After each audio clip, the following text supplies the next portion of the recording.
Hello students, welcome to फीके education. मेरा नाम है आकाश रजक और आज हम कंटिन्यू करते हुए रिटायरमेंट चैप्टर के जो शॉर्ट आंसर्स हैं उनको डिस्कस करेंगे, जो कि आपके एग्जाम पॉइंट ऑफ व्यू से काफी इंपॉर्टेंट होने वाले।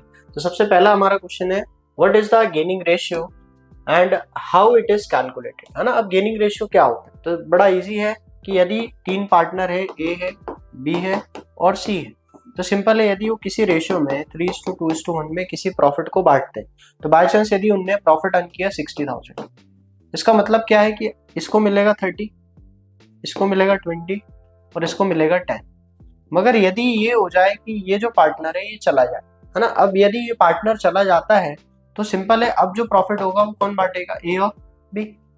ए और बी अगर ये चला जाएगा तो इनका शेयर, जो ओल्ड शेयर होगा वही इनका न्यू शेयर 3:2 हो जाएगा। तो यदि अब हम 60,000 को 3:2 में डिस्ट्रीब्यूट करेंगे तो ये कितना हो जाएगा,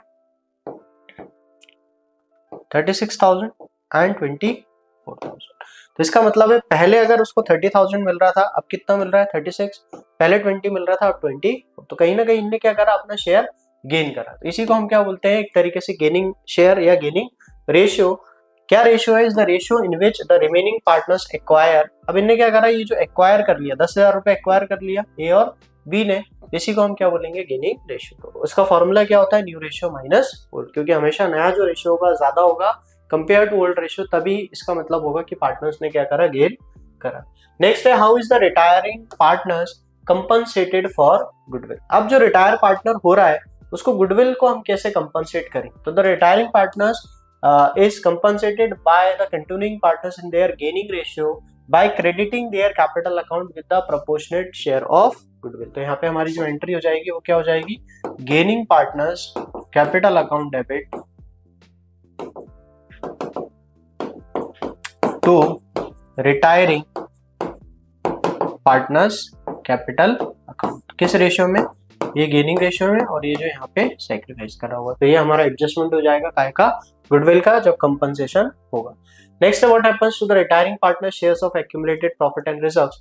तो जो भी एक्यूमुलेटेड प्रॉफिट या रिजर्व्स रिटायरिंग पार्टनर्स के होंगे वो उसके हम कैपिटल अकाउंट में क्या कर देंगे, क्रेडिट कर देंगे। इसलिए हम एंट्री करते हैं क्या, जनरल रिजर्व या accumulated reserves account debit to retiring partner capital account. तो इसका मतलब है ये पार्टनर्स के, रिटायरिंग जो पार्टनर हो रहा है इसके कैपिटल अकाउंट में क्या हो गया, क्रेडिट हो गया, क्या, जो भी रिजर्व्स और प्रॉफिट थे। और जो भी रिमेनिंग प्रोपोर्शन होगा वो at the end of the year, मतलब जो हम बैलेंस शीट प्रिपेयर करेंगे 31 मार्च को, है ना, तो वो कंटिन्यूइंग पार्टनर्स को डिस्ट्रीब्यूट हो जाएगा। क्लियर। नेक्स्ट है हमारा, why is the revaluation account prepared at the time of retirement, है ना। तो रिटायरमेंट के टाइम पे हम रिवैल्यूएशन अकाउंट क्यों प्रिपेयर करते हैं, तो बड़ा इजी है। यदि ए बी तीन पार्टनर थे, सी, है ना, अब ये चला जाएगा तो जो ए बी कंटिन्यू करेंगे ये यही चाहेंगे कि आज जो प्रेजेंट वैल्यू है ना, एसेट्स और लायबिलिटी की, उसको हम क्या कर लें, रीवैल्यू कर लें, और उसी जो प्रॉफिट है या जो उसी जो शेयर है उसके हिसाब से वो क्या करें, कंटिन्यू फर्म को करें। तो a revaluation account is prepared to adjust the value of assets and liabilities, ensuring that any increase or decrease is shared among all the partners including the retiring partner. और C भी यही चाहेगा कि till the date of his retirement, मतलब जब वो retire हो रहा है उस डेट को एक्चुअल में इसके कारण, रीवैल्यू करने के कारण जो भी प्रॉफिट हो या बाय चांस जो भी लॉस हो, ये आपस में तीनों के बीच में डिस्ट्रीब्यूट हो जाए और उस दिन से क्या हो, नई एक फर्म बन जाए जो पार्टनर्स कंटिन्यू करेंगे। इसलिए हम क्या प्रिपेयर करते हैं, revaluation account. What are the different ways to settle the retiring partners due. तो बड़ा इजी वे, सबसे पहला तो हम कैश में पूरा पेमेंट करते हैं, जो भी ड्यू अमाउंट आएगा रिटायरिंग पार्टनर का हम कैलकुलेट करते हैं। दूसरा, या तो उसके लोन अकाउंट में ट्रांसफर कर दें, है ना। क्या अगर पेमेंट इमीडिएट क्या नहीं है, पॉसिबल नहीं, तो यदि पेमेंट इमीडिएट पॉसिबल नहीं होगी तो हम क्या करेंगे, लोन अकाउंट में उसके ट्रांसफर कर देंगे। तो पहला ऑप्शन है हमारे पास कैश और दूसरा ऑप्शन है हम उसके लोन अकाउंट में उसको ट्रांसफर कर दें। नेक्स्ट है, how does retirement affect the remaining partners profit share. तो बड़ा इजी है कि वो क्या करेंगे, गेन करेंगे, क्योंकि कोई पार्टनर जाएगा तो अपना शेयर किसको देके जा रहा होगा, जो पार्टनर्स कंटिन्यू कर रहे होंगे। The remaining partner profit sharing ratio change होगा as they acquire the retiring partners shares in the gaining ratio, the new ratio determined by the deducting the retiring partner shares from the old ratio। तो अब हम क्या निकाल लेंगे, easily क्या करेंगे, old जो भी शेयर होगा, है ना, ओल्ड में जिसने भी वो जितना भी उसने गेन करा होगा उसको हम क्या कर देंगे, ऐड कर देंगे, ताकि हम इसका क्या निकाल सके, न्यू शेयर निकाल सकते। तो इनका जो अल्टीमेटली जो शेयर होगा वो क्या हो जाएगा, इंक्रीज हो जाएगा, बढ़ जाएगा। ठीक है। नेक्स्ट हमारा क्वेश्चन है, how is the goodwill adjusted when a partners retires and it is already appearing in the books. अब यदि ऑलरेडी अपीयरिंग है, ये ऑलरेडी अपीयरिंग को हम बोलते हैं ओल्ड गुडविल, है ना। ओल्ड गुडविल मतलब जो बैलेंस शीट में दिया हो। तो यदि ये बैलेंस शीट में दिया होगा तो ये सारे ही पार्टनर्स को, ऑल पार्टनर्स को डिस्ट्रीब्यूट हो जाता है। तो इसकी एंट्री आती है क्या, पार्टनर्स कैपिटल अकाउंट डेबिट